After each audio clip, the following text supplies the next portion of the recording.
না বাবারা, যুবক যুবতী যদি খারাপ নিয়তে যদি একে অপরের প্রতি দৃষ্টি করে সেটাও চোখের জেনা হয়ে যায়।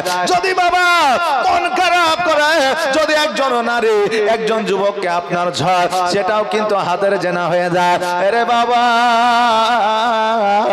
যদি আপনার খারাপ কথা মুখের দ্বারা বলে সেটাও মুখের জেনা হয়ে যায়। কানে যেটা শোনে সেটাও কানের জেনা হয়ে যায়। বেরাদার, আজকে জগতের মধ্যে আমরা তো পরকীয়ায় লিপ্ত আছি তার সাথে সাথে চোখের দ্বারা, মুখের দ্বারা, কানের দ্বারা, হাতের দ্বারা জেনায় লিপ্ত হয়ে গেছি। তাই বলবো যুবক রে, এই জেনা হলো কাবিরা গুনাহ। এই গুনাহ আমার আল্লাহ ক্ষমা করে না। তাই বাজার হাট দোকান ছেড়ে দিয়া আজকে নবীর মাহফিলে এসে বসো, এর বাদৌলাত কিয়ামতের দিনে পাবে। জোরে বলো সুবহানাল্লাহ। রে এই ইসলামকে নিয়ে আসার জন্য কতই না কষ্ট করেছেন আমার নবীজির সাহাবী কেরামগণ। হযরত আবু বকর সিদ্দিক রাদিয়াল্লাহু তাআলা আনহু গিয়া বলে, ইয়া রাসূলুল্লাহ, ইয়া হাবিবাল্লাহ, নবী গো, আজকে আপনি বলেন এই ইসলাম ধর্মটা সততার ধর্ম নাকি মিথ্যার ধর্ম? এই ধর্মটা অরিজিনাল ধর্ম নাকি ডুপ্লিকেট ধর্ম? এই ধর্মটা আমাদের আল্লাহর মনোনীত ধর্ম নাকি মনোনীত ধর্ম নয়? আমার নবী বলে, আবু বকর,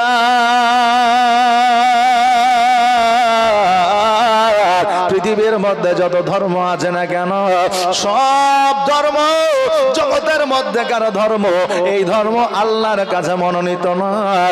একমাত্র আল্লাহর ধর্ম হলো এই ইসলাম। জোরে বলেন সুবহানাল্লাহ। একমাত্র ইসলামই হলো সততার ধর্ম, একমাত্র ইসলামই হলো সঠিক পথের ধর্ম। আবু বকর বলে, নবী গো, তবে ইসলাম ধর্ম যদি সততার ধর্ম হয়, ইসলাম ধর্ম যদি সত্যের পথের ধর্ম হয়, তবে নবীজি আজকে আমরা নামাজে কেন লুকায়িত ভাবে পড়ছি? আজকে আমরা ইসলামের প্রচার কেন লুকায়িত ভাবে করছি? ও নবীজি, আপনি বলে দেন, একবার অর্ডার দিয়ে দেন, আদেশ দিয়ে দেন। নবী গো,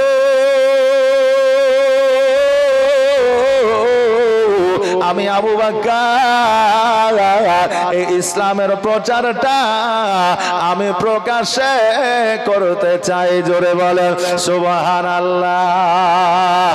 নবী বলে, আবু বকর, আজকে যদি প্রকাশ্যে ইসলামের প্রচার করা হয়, আজকে কাফেরেরা আঘাত করবে, আজকে কাফেরেরা আমাদের অত্যাচার করবে, আজকে কাফেরেরা আমাদের অল্প সংখ্যক লোক দেখিয়া আমাদের প্রতি জুলুম করবে।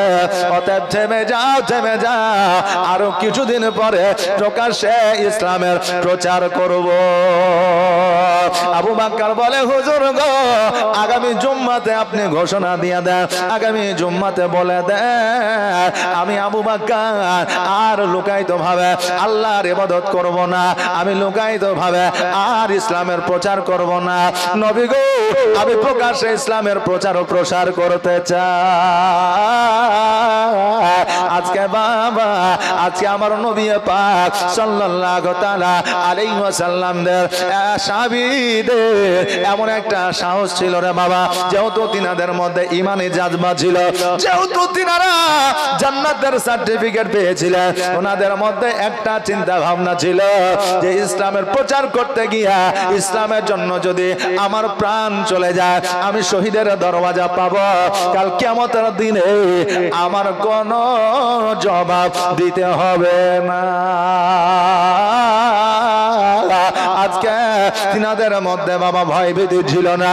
আজকে বেরাদার, আমাদের যুবকদের মধ্যে ভয় ভীতি তো দূরের কথা, আজকে আমাদের যুবকদের মধ্যে বেশি লজ্জা দেখা যায়। যে জায়গায় লজ্জা করা দরকার ওই জায়গায় লজ্জা করে না, আর যে জায়গায় লজ্জা করার দরকার না সেই জায়গায় লজ্জা করে। এখন পবিত্র জুম্মার দিন পাঞ্জাবি লাগাইবে, টুপি লাগাইবে, পায়জামা লাগাইবে, আর মসজিদের দিকে আগিয়ে যাবে। ওই যুবক চিন্তা করবে, হায় ভাইরে, টুপি যে পরলাম, পাঞ্জাবি যে পরলাম, পায়জামা যে পরলাম, আজকে আশেপাশের বাড়ির লোকেরা কি বলবে? মনে হয় বলবে দেখ পাকা মুসল্লি হয়ে গেছে। এই লজ্জায় জিন্সের প্যান্ট আর জামা, হাফাতা গেঞ্জি পরিয়া মসজিদে চলে যায়, যায় কি যায় না? লজ্জা করে এই জায়গায়। কিন্তু বাবা যখন ক্লাস কলেজে যখন যায়, নারী পুরুষ একই বেঞ্চে বসিয়া যখন গল্প লাগায়, তখন তাদেরকে লজ্জা লাগে না। যেটা শরীয়ত অনুযায়ী নারী পুরুষে পার্শ্ববর্তী এলাকা মানে পার্শ্বে বসিয়া গল্প করা আর কথাবার্তা বলা, নারী পুরুষের একে অপরের চেহারা দেখা হলো হারাম, যতদিন পর্যন্ত তারা বিবাহে আবদ্ধ না হবে। অতএব ওই জায়গায় যুবকেরা লজ্জা করে না। আর মসজিদে টুপি পরে নামাজ পড়তে আসতে গেলে তাদের দিলে লজ্জা পায়। আরে আমার বাবাজি ভাইরা, যেই জায়গায় লজ্জা করার দরকার ওই জায়গায় লজ্জা করে না, যেই জায়গায় লজ্জার দরকার না ওই জায়গায় লজ্জা করে। আমার যুবক ভাইরা, আজকে জালসার মাহফিলে যদি বসে বলবে দেখ বুড়ে হয়ে গেছে, জালসা শুনছে। অনেকে হয়তো বলবে, এই জন্য যুবক বলে এখন তো আমাদের ঘোরার বয়স, ঘুরবো, আজকে জালসা এখানে বসবো। আরে যুবক শুনে নাও, তোমার মতো বয়সে আমার নবীজি যখন ডাক দিত যুদ্ধের জন্য, ওই যুবকেরা ছুটে যাইতো আগের দলে। জোরে বলেন সুবহানাল্লাহ। এই জন্য আমার আল্লাহ বলেছে যুবকদের ইবাদত আমি আল্লাহ কারেন্টের মতো কবুল করে নি, এবং যুবকদের ইবাদত আমি আল্লাহ পছন্দ করি। জোরে বলেন সুবহানাল্লাহ। আসেন বাবা, আমার আল্লাহ তাবারাক তাআলা রাসূল সাল্লাল্লাহু তাআলা আলাইহি ওয়াসাল্লামের সাহাবী, যার নাম হলো আবু বকর সিদ্দিক, যেই সাহাবী আমার নবীজির নিকটবর্তী সাহাবী, যেই সাহাবী আমার নবীজিকে একবার না দেখিয়া তার রাত দিন অতিবাহিত হয়নি। ওই সাহাবী আবু বকর সিদ্দিক বলে, হুজুর গো, আগামী জুম্মায় আপনি প্রচার করে দেন, ইসলামের প্রচারটা আর লুকায়িত ভাবে হবে না, ইসলামের প্রচারটা প্রকাশ ভাবে প্রচার হবে। নবী আমার আপনারা জুম্মার দিনে জোর গলায় বললেন, এই আমার সাহাবীরা, বলো বলো তোমরা ইসলামের প্রচার ও প্রসার কে প্রকাশে করতে যাও? হাত দুখানা উঠায় দাও। এবার দেখে কেউ যখন হাত উঠায় না, আবু বকর সিদ্দিক রাদিয়াল্লাহু তাআলা আনহু বাবা হাত উঠায় দিয়েছে। আর যেমন হাত উঠিয়ে দিয়েছে, সকল সাহাবী হাত যেন উঠিয়ে দিয়েছে। জোরে বলেন সুবহানাল্লাহ। এখন যদি বাবা আপনাদের প্রশ্ন করে যদি বলে শেষ নবীর নাম কি, আপনারা অনেকেই জানেন কিন্তু বলতে চাইবেন না যে কি বলবো, ওদের মৌলবি আবার কি বলবে না বলবে, বলবেন কিনা? অনেকে জানা প্রশ্ন কিন্তু উত্তর সহজে দিতে চায় না। আবার একজন যদি বলে হ্যাঁ জানি জানি, তা বলে কি বলে না, একজন বলে দিলে সবাই বলে জানি জানি। বাবা সবাই চিন্তিত ছিল, আমার নবীজি হঠাৎ করে ইসলামের প্রচার প্রকাশ্যে করতে বলছে কেন, এই জন্য সবাই একটু চিন্তিত ছিল। আর আবু বকর যখন হাতটা উঠা দিল, সবাই একসঙ্গে হাত উঠা দিল। জোরে বলেন সুবহানাল্লাহ। আরে বাবা, আজকে শেষ নবীর নাম কি, এই যে কথাটা আমি বললাম, এই জায়গায় অনেকে আছে অনেকে জানে না। লজ্জার কিছু নাই বাবা, লজ্জার কিছু আছে নাই। এখানে অনেকে শেষ নবীর নাম কে জানে না। কেননা একটা সাংবাদিকের মাধ্যমে বাংলাদেশে একজনকে জিজ্ঞাসা করেছিল বলে আমাদের শেষ নবীর নাম কি দেবে, বলছে শেখ হাসিনা। জি, ওকে জিজ্ঞাসা করছে যে শেষ নবীর নাম কি দেবে, বলছে শেখ হাসিনা। বাবা এইরকম যুবক আমাদের মধ্যে এখনো আছে, পাওয়া যায়। হাসে কোনো লাভ নাই রে বাবা। আজকে আমরা এমন মুসলমান যে শেষ নবীর নাম জানি না, যেই নবীর উম্মত আমরা, সেই নবীকে আমরা জানলাম না। বলেন আমরা কেমন মুসলমান? সালাত ছাড়া কেমন মুসলমান? রোজা ছাড়া কেমন মুসলমান? নামাজ ছাড়া কেমন মুসলমান? যেই জায়গায় আমার আল্লাহ ধৈর্য অবলম্বন করতে বললেন, ওই জায়গায় আমরা ধৈর্য অবলম্বন করি না। আর যেই জায়গায় আমার আল্লাহ ধৈর্য অবলম্বন করতে বারণ করলেন, ওই জায়গায় ধৈর্য অবলম্বন আমরা করি। আল্লাহ বললেন, ইয়া আইয়ুহাল্লাযীনা আমানুস তাঈনু বিস-সাবরি ওয়াস-সালাত ইন্নাল্লাহা মা'আস-সাবিরিন। আমার আল্লাহ বললেন, হে ঈমানদার বান্দাগণ, তোমরা ধৈর্য ধারণ করো, ধৈর্য অবলম্বন করো। সালাতের মাধ্যমে, নামাজের মাধ্যমে যারা ধৈর্য অবলম্বনকারী হয়, আমি আল্লাহ তাদের নিকটবর্তী হয়ে যায়। জোরে বলেন সুবহানাল্লাহ। আজকে মুসল্লি মসজিদে গেলে ইমাম সাহেব খুতবাটা যদি জোরে একটু বড় করে পড়ে, পরের দিন বলে হুজুর খুতবাটা একটু ছোট করে পড়বে, কারণ আমার দোকান আছে, খুলতে হবে, অনেক কাস্টমার দাঁড়িয়ে আছে, আমাকে জমিতে যাইতে হবে, আমার জমিতে অনেক কাজ আছে, মুনিশ আছে। কিন্তু ওই বেটা যখন তাসের আড্ডা যায়, দোকানে যায়, যখন বাবা চায়ের দোকানে যায়, ঘন্টার ঘন্টা পার করে দেয়, তখন তার সময় নষ্ট হয় না।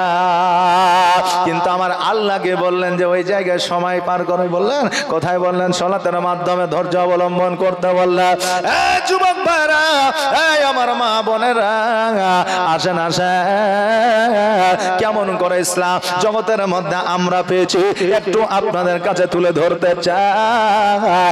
আমার আবু বকর যখন হাতটা উঠায় দিয়েছে, আমার নবী পাক সাল্লাল্লাহু তাআলা আলাইহি ওয়াসাল্লাম বললেন, আরে আমার সাহাবীরা, এখন আমার সাহাবীর সংখ্যা কম, অতএব একটু সতর্কভাবে ইসলামের প্রচার প্রসার করবা, যাতে কোনো কাফের তোমাদের আক্রমণ না করে।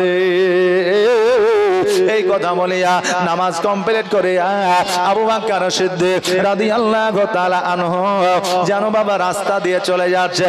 তখনকার রাস্তা বাবা আমাদের এত সুন্দর রাস্তা ছিল না, পিচ দিয়ে রাস্তা, ঢালাই করা রাস্তা, মার্বেল দিয়ে রাস্তা, ইট পেড়ে রাস্তা, এত সুন্দর রাস্তা ছিল না। তিনারা মরুভূমির উপর দিয়ে যাইতা, যেই মরুভূমি ছিল আপনার উত্তপ্ত গরম, কারণ হইল আমাদের সকল দেশের চাইতে, সব চাইতে তাপমাত্রা বেশি হলো ওই আরব দেশে। জোরে বলেন সুবহানাল্লাহ। ওই আরব দেশের মরুভূমি দিয়া আমার আবু বকর সিদ্দিক রাদিয়াল্লাহু তাআলা আনহু হেঁটে যায়। এমন অবস্থা ওই কাফেরেরা যেন পাথরের আঘাত করতে শুরু করে দেয়। চতুর্দিক থেকে যখন পাথর আসতেছে, আবু বকরের শরীরে যেন ওই পাথরের আঘাত লাগে, আর আবু বকরের মুখটা যেন আপনার চিরে গেল, মুখ দিয়ে যেন রক্ত পড়তেছে, মাথাটা যেন ফেটে গেল, মাথা দিয়ে যেন রক্ত পড়তেছে, শরীরগুলো যেন ব্যথায় ব্যথিত হয়ে গেল। কারণ বাবা পাথরের আঘাত গুলির চাইতেও কিন্তু কম নয়। আবু বকর বলতেছে, কাফেরের দলে না, শোনো রে, আজকে তোমরা আমাকে পাথরে আঘাত করছো, কারণটা কি? আজকে তোমরা আমাকে পাথর মারতেছো, কারণটা কি? কিসের জন্য তোমরা পাথর মারতেছো?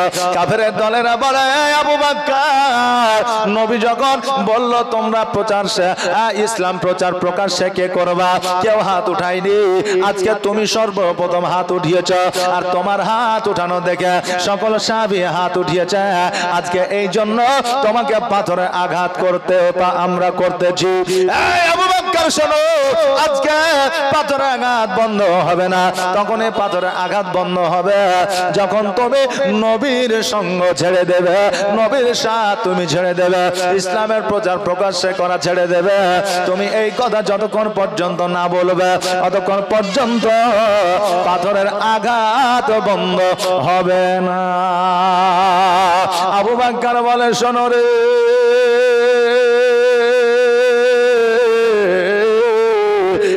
কাফেরের দলের লোকেরা আজকে আমাকে পাথর মারতে মারতে মারতে মারতে আমার প্রাণটা যদি চলে যায়, আমার গোটা শরীর থেকে রক্ত যদি মরুভূমিতে বয়ে যায়, আমি আবু বকর কথা দিচ্ছি, আমি তখনও পর্যন্ত আমি নবীজির সাথ ছাড়ব না।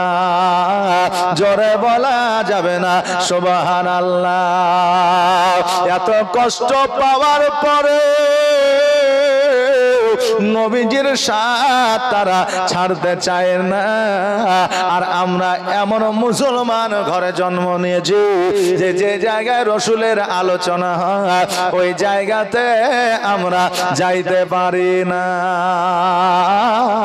আহারে বাবা, কিন্তু যেই যুবক জালসায় আসে না, মসজিদে যায় না, নামাজ পড়ে না, রোজা করে না, সব সময় মুরগির কাটিং মেরে ঘরে, ওই যুবককে যদি বলা হয় তুমি কি নবীকে মহব্বত করো, বলে হ্যাঁ মহব্বত করি। তুমি কি মুসলমান, বলে হ্যাঁ মুসলমান। ওকে যদি বলা হয় তুমি মুসলমান নও, সঙ্গে সঙ্গে রেগে গিয়ে আরো 4টা চাচাকে টেনে নিয়ে আসবে, আরো 10টা বড় ভাইকে ডেকে নিয়ে আসবে, মার দাঙ্গা শুরু হয়ে যাবে। হবে কি হবে না? যে শুরু হয়ে যাবে। বলছে এই লোকটা বলছে আমি নাকি মুসলমান না। আরে আমার বাবা যে ভাইরা, তুমি কেমন মুসলমান আর তারা কেমন ছিল মুসলমান, একবার লক্ষ্য করে দেখো। কারণ নবীর প্রতি যদি মহব্বত থাকে নামাজ কাজা হবে না, নবীর প্রতি মহব্বত যদি থাকে রোজা কাজা হবে না, নবীর প্রতি মহব্বত যদি থাকে নবীর আলোচনায় যাইবে, ওই আলোচনা বৃথায় নষ্ট করবে না। নবীর প্রতি যদি মহব্বত থাকে নবীর সুন্নাত থাকবে, নবীর প্রতি যদি মহব্বত থাকে মাথায় দাড়ি থাকবে। কেননা জগতের মধ্যে দেখবেন আজকে যদি আপনার আব্বা মাকে ভালোবাসেন, ওই আব্বা মা যেই কথাটা বলবে ওটা আপনি শুনবেন, কারণ ভালোবাসেন। একজন সন্তানকে যদি পিতা মাতা ভালোবাসে, ওই সন্তান যদি বলে আব্বা গো আমি আজকে মেলাতে জিলাপি খাইতে চাই, সন্তান যদি 2টা জিলাপি খায় বাবা 1 কেজি কিনে নিয়ে যাবে। যাবে কি যাবে না? কারণ সন্তানকে ভালোবাসে। বাবা সন্তানের ভালোবাসার কারণে সন্তান 2টা জিলাপি খাবে, 1 কেজি নিয়ে গেল। আজকে সন্তানের চাইতে, বিবির চাইতে, মা বাবার চাইতে ওই নবীকে বেশি ভালোবাসতে হবে। আজকে ওই নবী যে পথ দিয়ে গেলেন ওই পথ কেন অনুসরণ করেন না? আজকে ওই পথ অনুসরণ না করে যদি বলেন ভালোবাসি ভালোবাসি, মুখে বলা হবে, অন্তরে মহব্বত করা হবে না। আমাকে যদি পাকড়াও করেন, ধরেন মৌলভী সাহেব এটা আবার কেমন কথা হইল? বাবারে একটা বাংলা কথা হলো, যার প্রতি মহব্বত থাকে, যার প্রতি আমি আসক্ত হয়ে থাকব, তার কথা অমান্য আমি কেন কেউ করবে না। ভালোবাসা থাকলে কারো কথা অমান্য করবে বাবা? করবে না। আচ্ছা বলেন তো, ভালোবাসা স্বামী আর স্ত্রীর মধ্যে যদি থাকে, ওই স্বামী আর ওই স্ত্রীর মধ্যে পরকীয়া হবে? হবে? হবে না। ভালোবাসা থাকলে পরকীয়া, স্ত্রীও কারো প্রতি আপনার আকৃষ্ট হবে না, স্বামীও কারো প্রতি আকৃষ্ট হবে না। এ বাবা, তো আজকে বর্তমানে আমাদের মৌখিক ভালোবাসা, হ্যালো জানো সোনা মনে টিয়া পাখি, হ্যাঁ কলজা ফেসকা যা আছে সব ভুলে দিচ্ছে, এগুলো তো মৌখিক, বুঝলেন না? এখন বলছে আই লাভ ইউ, তো আরেকজন বলছে তুই দাঁড়া, তো ঘৌ শিখিয়ে দিচ্ছে, বলছে আই লাভ ইউ আনলিমিটেড। ওকে আর বলতে দিবে না, বুঝলেন না? এই বলছে আই লাভ ইউ, তো বলছে আই লাভ ইউ আনলিমিটেড, মানে আর কোনো শেষ নাই, সময় সীমা, মানে সীমা রেখা আর নাই। বেরাদার, তা আমাদের মহব্বত হচ্ছে এখন মুখে, অন্তরে নাই। একজনের বাবা স্ত্রী মারা গেছে, পরের দিন কবরে যায় তার স্বামী হাওয়া করছে। এখন স্বামী হাওয়া করা দেখে গ্রামের লোক বলছে তাই তোর লোকটা বিবিকে এত ভালোবাসে, তো এইভাবে যদি হাওয়া করে তো লোকটা টেনশনে তো শেষ হয়ে যাবে, তো চল লোকটাকে ধরে নিয়ে আসে।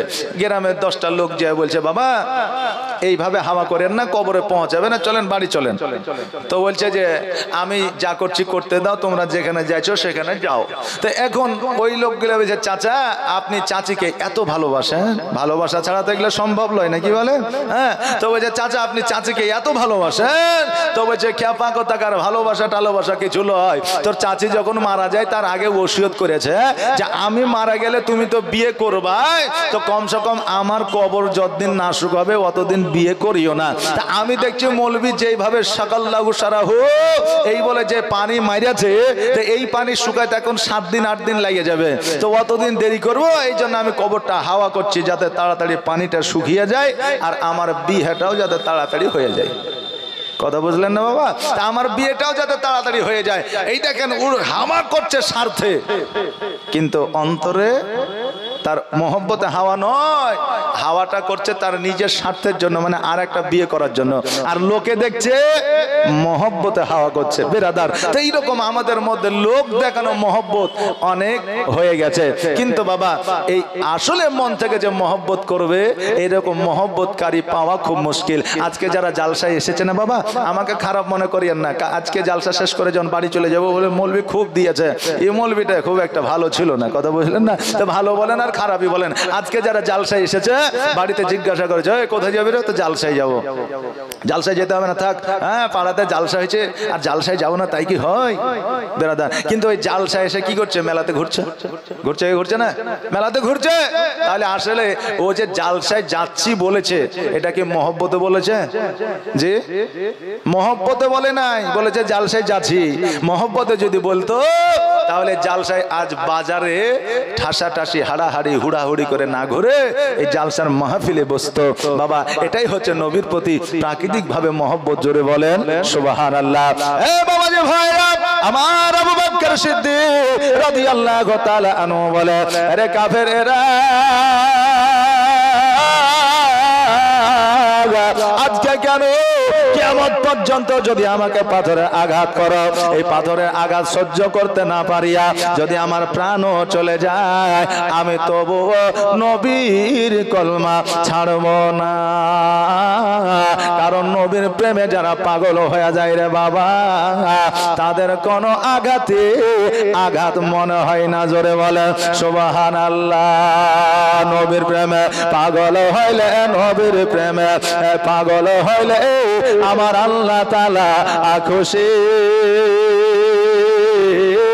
নবীর দরুদ পড় দিবা নিশি, নবীর দরুদ পড় দিবা নিশি। নবীর প্রেমে পাগল হইলে, নবীর প্রেমে পাগল হইলে আমার আল্লাহ তাআলা খুশি। নবীর দরুদ পড় দিবা নিশি। ও কি নবীর প্রেমে পাগল হইলে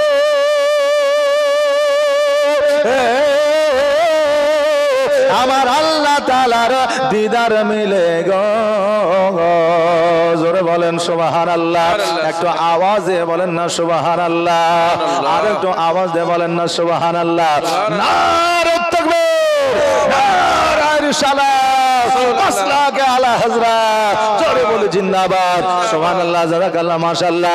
যুদ্ধের ময়দানে যাইয়া যখন সাহাবীরা একটু দুর্বল হয়ে যাইতো, একদিক থেকে নারায়ে হায়দারি আসলে সকলের শরীরে পুনরায় এনার্জি চলে আসতো। জোরে বলেন সুবহানাল্লাহ। আর আমাদেরকে যদি বলা হয় নারে তাকবীর, শুধু মৌলবি মাইক পায়াছো তুমি চিল্লাও, আমরা চুপ করে বসে থাকিব। এখন বলছে নারে তাকবীর, তো মুসল্লি বলছে আল্লাহু আকবার, আওয়াজ নাই। সুবহানাল্লাহ। এই আওয়াজ যে দেবেন, এই আওয়াজটা সোনার মদিনায় পৌঁছে যাবে। আর কাল কিয়ামতের দিনে যখন আপনার স্থান হবে জাহান্নাম, আমার নবী বলবে আল্লাহ গো, এই বান্দা অমুক জায়গায় বসে জালসার মাহফিলে আজকে আমার নাম শুনিয়া, আপনার নাম শুনিয়া, গুণগান শুনিয়া তারা নারে তাকবীর আল্লাহু আকবারের ধ্বনি লাগিয়েছিল। আল্লাহ, আমি নবী শুনেছিলাম, আজকে এর বদৌলতে আল্লাহ তুমি একে জান্নাতবাসী করে দাও। নবী আমার এর ওসিলায় শাফাত লাভ করাবে। জোরে বলেন সুবহানাল্লাহ। একটু আওয়াজ দিয়ে বলেন না সুবহানাল্লাহ। এ বাবা যে ভাইরা আমার, আবু বকর সিদ্দিক রাদিয়াল্লাহু তাআলা আনহুকে যেন পাথরে আঘাত করে করে সারা শরীরটা যেন রক্তাক্ত হয়ে গেল। আবু বকর রাদিয়াল্লাহু তাআলা আনহু যেন বাবা মরুভূমির মধ্যে যেন লুটায়া পড়ল। কাফেরেরা মনে করল আবু বকর হয়তো আর বাঁচবে না, আবু বকর মনে হয় আর জগতে থাকবে না। এই জন্য থাকবে না, যতটা রক্ত ক্ষরণ হয়েছে এই রক্ত আবু বকর আর পাইবে না। এখনকার আমলে রক্ত যদি কমে যায়, রক্ত যদি পড়ে যায়, হাসপাতালে গেলে, মেডিকেলে গেলে আজকে রক্ত যেই গ্রুপ হোক না কেন, কেউ যদি রক্ত দিয়ে দেয়, তার যেই গ্রুপ আছে সেই গ্রুপের রক্ত লাগিয়ে দিবে। রক্ত বাবা নেওয়া দেওয়ার মতো সিস্টেম তৈরি হয়ে গেছে, কিন্তু এই সিস্টেমটা আগে ছিল না। এই জন্য কাফেরেরা মনে করলো আবু বাক্কারের রক্ত খনন হয়ে গেছে, এই আবু বাক্কার হয়তো আর বাঁচবে না। সকল কাফেরেরা দিকে দিকে চলে গেল। কিছুক্ষণ পরে আবু বাক্কার রাদিয়াল্লাহু তাআলা আস্তে আস্তে যেন মরুভূমি থেকে উঠলো। ওঠার পরে বাবা বড় কষ্ট করে আস্তে আস্তে আস্তে আস্তে যেন উঠতে আর পড়তে বাড়ির মধ্যে যেন হাজির হইল। যেমন বাড়িতে হাজির হওয়া আবু বকর সিদ্দিক রাদিয়াল্লাহু তাআলা আনহুর মা ছুটতে ছুটতে আসিয়া সন্তানকে বুকের মধ্যে জড়ায় ধরে নিয়ে বলে, বেটারে আজকে তোমার এই অবস্থা কেন? আজকে তোমার শরীরটা কেন রক্তাক্ত হয়ে আছে? বেটা বলো বলো, আজকে তোমাকে কে আঘাত করেছে? আজকে তোমার শরীরে কেন এত ক্ষত বিক্ষত হয়ে আছে? আবু বকর বলে, মা আজকে আমার নবীর সঙ্গ দেওয়ার কারণে, আজকে আমার নবীর সাথী হওয়ার কারণে, আজকে ইসলামের প্রচার প্রসার প্রকাশ্যে করার কারণে আজকে কাফেরেরা পাথরের আঘাত করে যোগ মা। আজকে ওই কাফেরের পাথরের আঘাতে আজকে আমি আবু বকর ক্ষত বিক্ষত হয়ে গেছি। মা জননী সন্তানের আঘাত সহ্য করতে পারে না। আজকে চাহে আপনার হোক বা আমারই হোক, সন্তান যদি একবার ওজট খেলে, নখটা যদি উঠে যায়, যদি একটু খাম হয়ে যায়, কষ্টটা মায়ের যেন হয়। জোরে বলেন সুবহানাল্লাহ। এই মা জননীকে আমার আল্লাহ জগতের মধ্যে পাঠিয়েছে, যাদেরই মা আছে। আজকে অনেকে মাকে গুরুত্ব দেয় না। এই মায়ের গুরুত্ব আপনি সন্তান হইয়া যদি মাকে না দেন, এই মায়ের গুরুত্ব আমার নবী দিয়েছে। জোরে বলেন সুবহানাল্লাহ। এই মায়ের গুরুত্ব আমার আল্লাহ দিয়েছে। বলবেন কেমন করে? কারণ সব চাইতে আমার আপনার কাছে দামি হলো জান্নাত, নাকি বলেন? সব চাইতে দামি হলো জান্নাত। এমন কোন বান্দা নাই যে বান্দা জান্নাতে যেতে চাই না। এখন যদি আপনাকে বলে জান্নাতে যাবেন, বলে হ্যাঁ, বলে জান্নাত আপনি চান কি চান না? বলে জান্নাত চান। আরে বাবা, জান্নাত যদি তোমাকে পাইতে হয়, এই জান্নাতকে আমার আল্লাহ ওই মায়ের পায়ের তলে রেখেছে। যদি জান্নাত তুমি পেতে চাও, মায়ের পায়ের তলায় তুমি খোঁজটা নিয়ে নাও। জোরে বলেন সুবহানাল্লাহ। ওই জান্নাত আল্লাহ মায়ের পায়ের তলে রেখে দিয়েছে। বাবা, আপনার কাছে মায়ের শান ও শওকত কম হতে পারে, কিন্তু আজকে থেকে 1446 হিজরি আগে আমার নবী মায়ের শান ও মান বাড়িয়ে দিয়েছে। জোরে বলে সুবহানাল্লাহ। ওই মা জননী কোন সন্তানের ব্যথা বেদনা যন্ত্রণা সহ্য করতে পারে না রে বাবা। বাবা যে ভাইরা, প্র্যাকটিক্যালি আমি একটা কথা বলতে আছি। আগামী পরশুদিন যখন ইটার থেকে জালসা করে আসতেছিলাম, হঠাৎ করে গাড়িতে আছে, কাটা আমার ঘেমে যাচ্ছে, শরীরটা ঘেমে যাচ্ছে। ড্রাইভারকে বললাম যে গাড়িটা একটু হাসপাতালে ঢুকাও তো। বলে কেন? বলে প্রেশারটা মনে হচ্ছে আমার একটু বেড়েছে। যাওয়ার পরে যখন প্রেশার মাপছে দেখছি হ্যাঁ বেড়ে গেছে। বলে কি ব্যাপার? বলে কোনো ব্যাপার না, রাত জাগছে না, এই জন্য প্রেশারটা একটু গন্ডগোল হয়েছে, অ্যাসিডিটি বেড়ে গেছে, ঘুমান গা ঠিক হয়ে যাবে। বাড়িতে এসে ঘুমালাম, ঠিক হয়ে গেল। খবরটা সবার কানে পৌঁছালো, কিন্তু কেউ খবর নিল না। কেমন আছে না আছে, জালসা করতে পারবে কে পারবে না। কিন্তু মা যতক্ষণ পর্যন্ত আমি ঘুমাচ্ছিলাম, আমার পাশে থেকে নড়ে না। জোরে বলেন সুবহানাল্লাহ। বাবাজি ভাইরা, এই মায়ের মতো জগতের মধ্যে বাবা কেউ হবে না। জগতের মধ্যে যদি ভাই আপনাকে ভালোবাসে, জানবেন তার মধ্যে স্বার্থ আছে। বোন যদি ভালোবাসে, জানবেন তার মধ্যে স্বার্থ আছে। বিবি যদি ভালোবাসে, জানবেন তার মধ্যে স্বার্থ আছে। সন্তান যদি ভালোবাসে, জানবেন তার মধ্যে শর্ত আছে। কন্যা যদি ভালোবাসে, জানবেন তার মধ্যে শর্ত আছে। আপনি বলবেন হুজুর গো, এইটা তো ভালো কথা হলো না। যাকে আমি রক্ত মাংস আমি বিলীন করে দিয়ে মানুষ করছে, লালন পালন করছে, তার মধ্যে কি স্বার্থ থাকতে পারে? যেই বোন আমার মায়ের পেটের বোন, তার মধ্যে কি স্বার্থ থাকতে পারে? যেই ভাই আমার আপন বোন, একই স্তন পান করে বড় হয়েছে, ওই ভাই কেমন করে আমার কাছে স্বার্থে থাকতে পারে? এ বাবা লক্ষ্য করে দেখেন, যখন আপনার বাবার জমি জায়গা ভাগ হবে, এক কাঠা যদি কম হয়ে যায়, ওই ভাই পাঁচলি নিয়ে বেরোবে মারার জন্য। হয় কি হয় না? বোনকে আপনি ভাগ দেবেন না, আপনার বোন আপনার বাড়িতে আর আসবে না। যদি বলা হয়, বলে তোমার ভাইয়ের বাড়ি কেন যাও না? বলে ওই ভাই ভালো লয়, ওই ভাই আমাকে জায়গার ভাগ দেয় না। সন্তানকে ভালোবাসবে, সন্তান একটা সময় বলবে আমার আব্বা আমাকে জন্ম দিয়েছে কিন্তু ভালো একটা ব্যবসা দেয় নাই, আমাকে কেটিএম গাড়ি দেয় নাই, আমাকে বুলেট গাড়ি দেয় না, আমাকে সঠিকভাবে পোশাক আশাক দেয় না। আমার আব্বা এমনই একজন বিজনেসম্যান, এমনই একজন কর্মচারী, যার দ্বারা সন্তানকে সঠিকভাবে লালন পালন করতে পারে না। ওই সন্তানকে এত ভালোবাসার পরেও সন্তান একদিন বলবে আপনাকে, যে সন্তানকে কলিজা ছিঁড়ে পর্যন্ত আপনি খাইয়েছেন, ওই সন্তান বলবে আপনাকে একদিন, এবার বলবেন বিবি কি আছে? আজকে বিবিকে আপনি সুন্দরভাবে খাওয়ালেন, পড়ালেন, রেস্টুরেন্টে নিয়ে গেলেন, সোনা দিলেন, দানা দিলেন, আরো কত কি দিলেন, বিবাহ বার্ষিকী পালন করলেন, আজকে জন্মদিন পালন করলেন, কত কি আপনি দিলেন। দেওয়ার পরে হয়তো কোনো সময় আপনার অভাব অনটন চলে এসেছে, হয়তো আপনার শরীরে রোগে বাসা বেঁধেছে, ওই বিবি 10 দিন 5 দিন 15 দিন পরে, 1 মাস পরে ওই বিবি আপনাকে বলবে, আপনাকে বিবাহ করে আমার জীবনটা বরবাদ হয়েছে।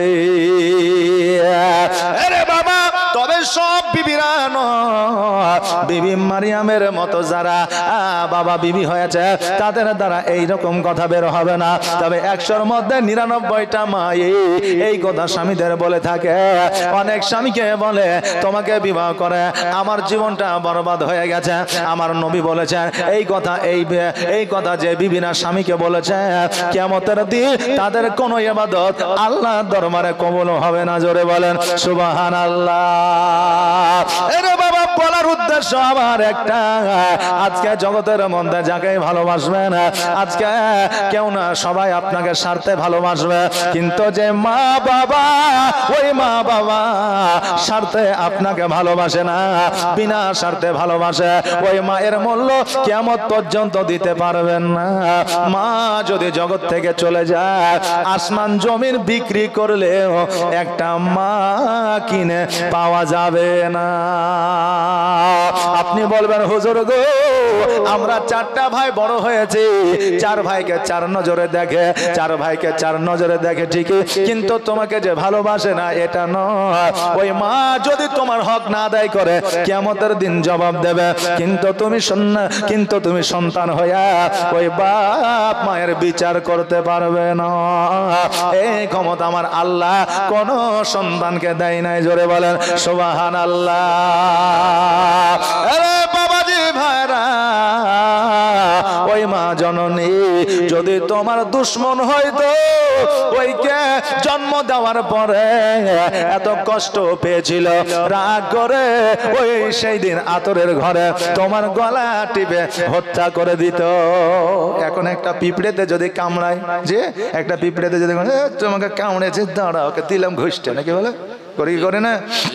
রাস্তায় বাইক চালাচ্ছি, চোখে একটা পোকা পড়ে গেল, খুব জ্বালাচ্ছে, দাঁড়াতো, পোকাটা বাহির করলাম, বাহির করার পরে চোখে ঢুকেছিল, দিলাম টইলে, করে কি করে না? যেহেতু ব্যথা দিয়েছে, তো সন্তান তো 10 মাস 10 দিন মায়ের গর্ভে থাকে, কখনো লাথি মারে, কখনো নাড়িতে আপনার চাপ দেয়, কখনো আপনার ডান দিকে হুড়া মারে, কখনো বাম দিকে হুড়া মারে। ওই মা খেতেও পারে না, শুতেও পারে না, বসতেও পারে না। আচ্ছা বলেন, ওই মা সন্তানের দ্বারা যদি কষ্ট পেয়ে যেত, তো ওই সন্তানের প্রতি যদি দুশ্মনী থাকতো, আতর ঘরে মারতো না? যে এত কষ্ট দিয়েছিস, তোকে আর জগতে বাঁচতে হবে না। কিন্তু বাবাজি ভাইরা, ওই মা পীরের সাথে ভালোবাসে। আজকে আমাদের কেউ কষ্ট দিলে আমরা দুঃখী হই, আজকে আমাদের কেউ ব্যথা দিলে আমরা রাগ করি, কিন্তু মা এমন একটা জিনিস, সন্তান এত কষ্ট দেওয়ার পরে মায়ের জন্য ওই কষ্টটা কষ্ট হয় না, ওই কষ্টটা মায়ের জন্য আদর হয়। জোরে বলেন সুবহানাল্লাহ। এই মা জগৎ জগতের মধ্যে যার আছে রে বাবা, তার মতো ভাগ্যবান জগতে আর কেউ না। আর জগতের মধ্যে যার না, সেই একমাত্র মায়ের গুরুত্বটা বোঝে। জোরে বলে সুবহানাল্লাহ। মায়ের দিলেতে ব্যথা কখনো দিও না, কখনো দিও না। মায়ের দিলেতে ব্যথা কখনো দিও না, কখনো দিও না। আর মায়ের দোয়াই পাওয়া যায় গো,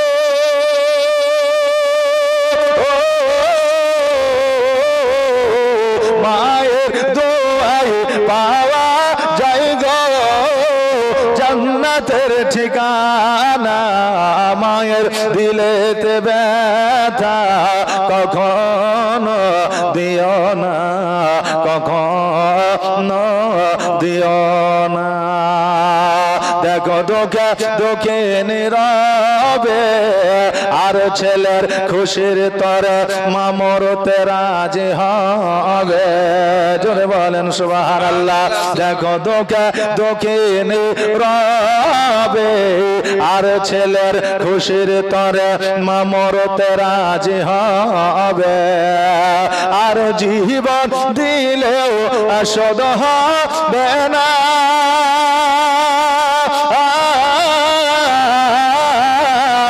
জীবন দিলেও শোধ হবে না।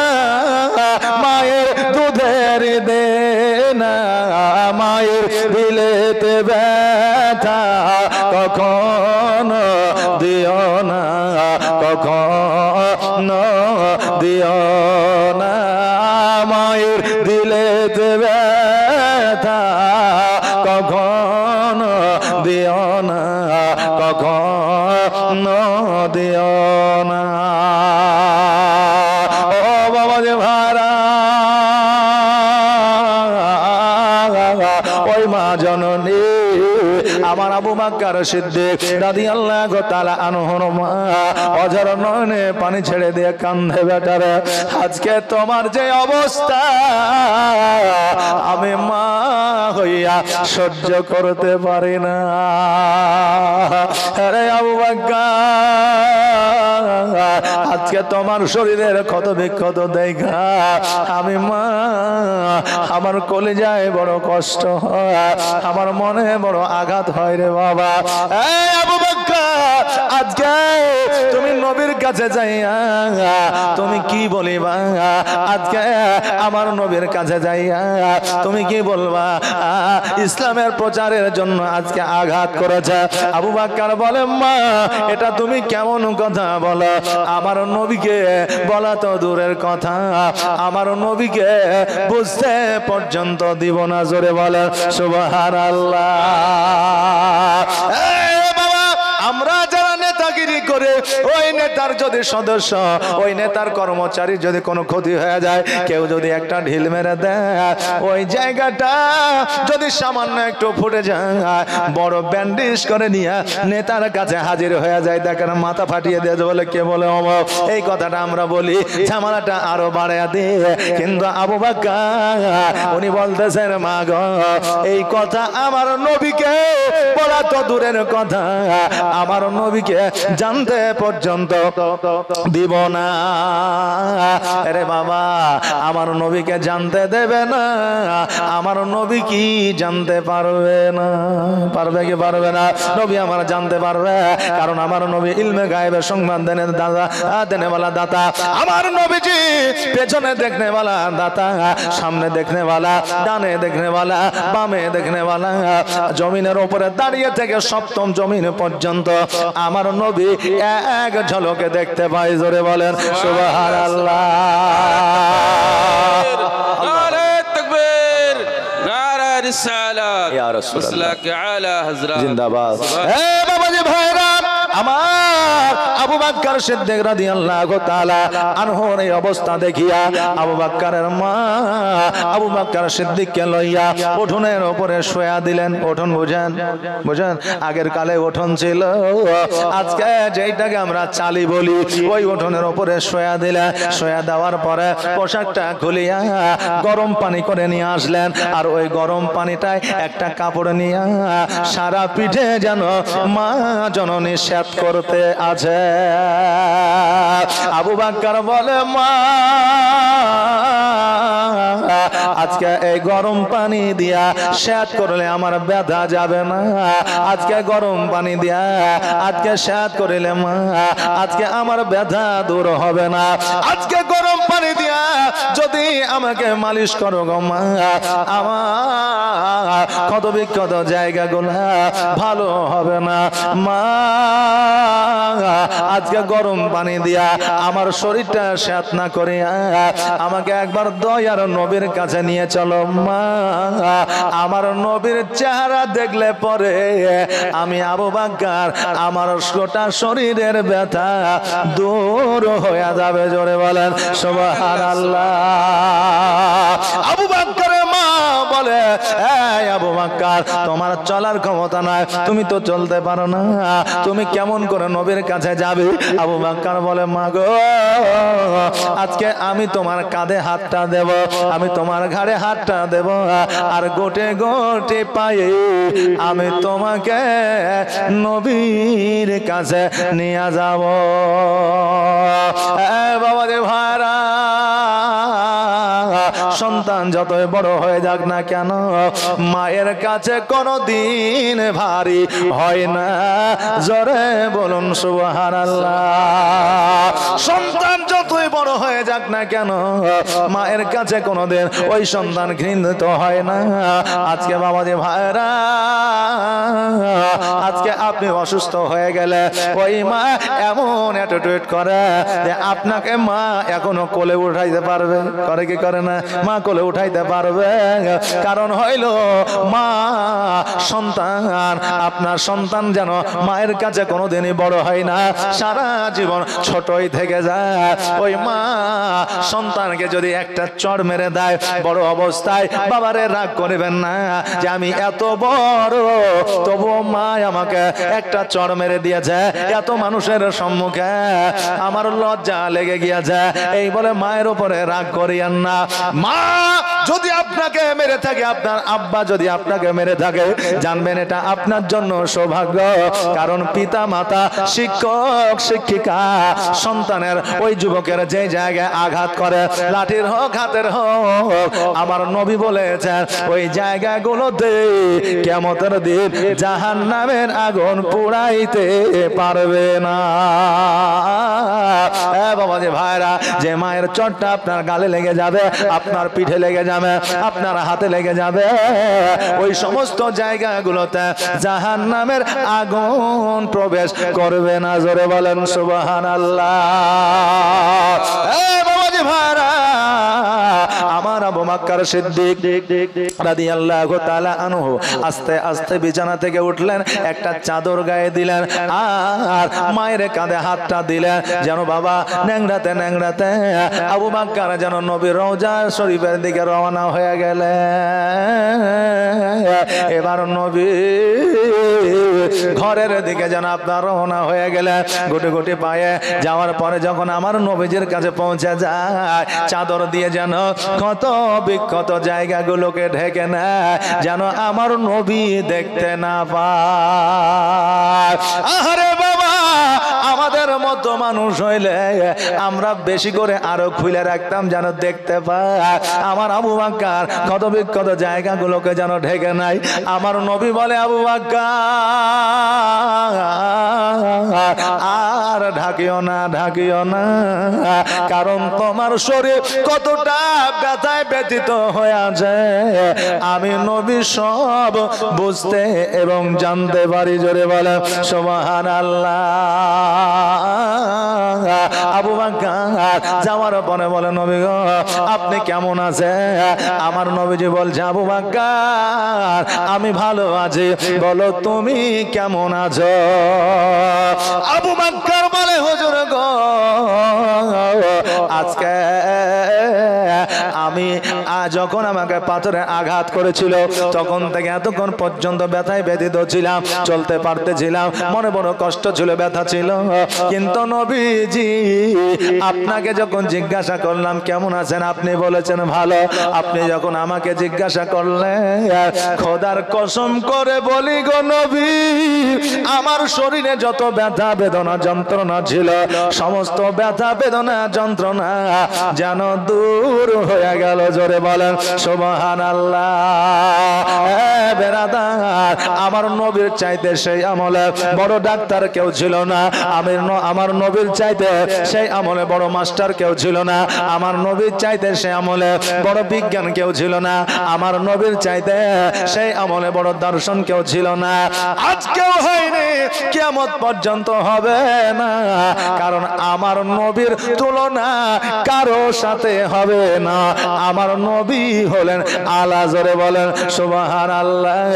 আমার নবীজি যেই বিজ্ঞানে আপনার কথাবার্তা বলে গেছে এখনো পর্যন্ত কোন বিজ্ঞান আমার নবীর চাইতে বেশি তথ্য দিতে পারে না। এই